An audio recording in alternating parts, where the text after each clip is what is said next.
ఈ టెట్టు రాసేవారికండి మనకి first class నుంచి రావడానికి ఆస్కారం ఉంది. ఏమిటంటే గతంలో కూడా ఈ క్వశ్చన్స్ రావడం జరిగింది. కాబట్టి మన క్వశ్చన్ రూపంలో కలిసిమెలిసి ఆడేద్దాం అనేది ఏ అక్షరాలకి సూచించడం జరిగింది?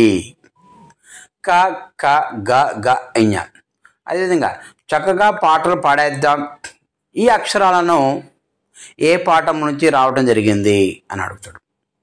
అదేవిధంగా లేదా ట, ట, డ, ఢ, న ఇవి ఏ గేయంలో నుంచి టక్కన జవాబులు చెప్పేద్దాం అనే పదం ఏ పాఠంలోనిది? ఈ విధంగా క్వశ్చన్స్ అడగటం ఆస్కారం ఉంది. అదేవిధంగా త, త, ధ, ద, న దీనికి ఏ పదాన్ని ఉపయోగించడం జరిగింది? లేదా పెద్దలు మాటలు పాటిద్దాం, వీటికి ఏ అక్షరాలు ఇవ్వటం జరిగింది? అదేవిధంగా య, ర, ల, వ, షే, ష, స ఎల్లరి మనసులు గెలిచేద్దాం, ఇది ఏ పాఠంలోనిది?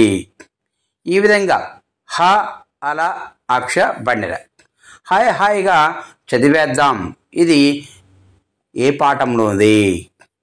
మొదటి తరగతిలోని హల్లులు గేయం పాఠంలోనిది అని ఈ విధంగా క్వశ్చన్స్ అడగడానికి ఆస్కారం ఉంది. కాబట్టి దీని నుంచి మనకి ఒక క్వశ్చన్ రావడానికి ఆస్కారం ఉందండి.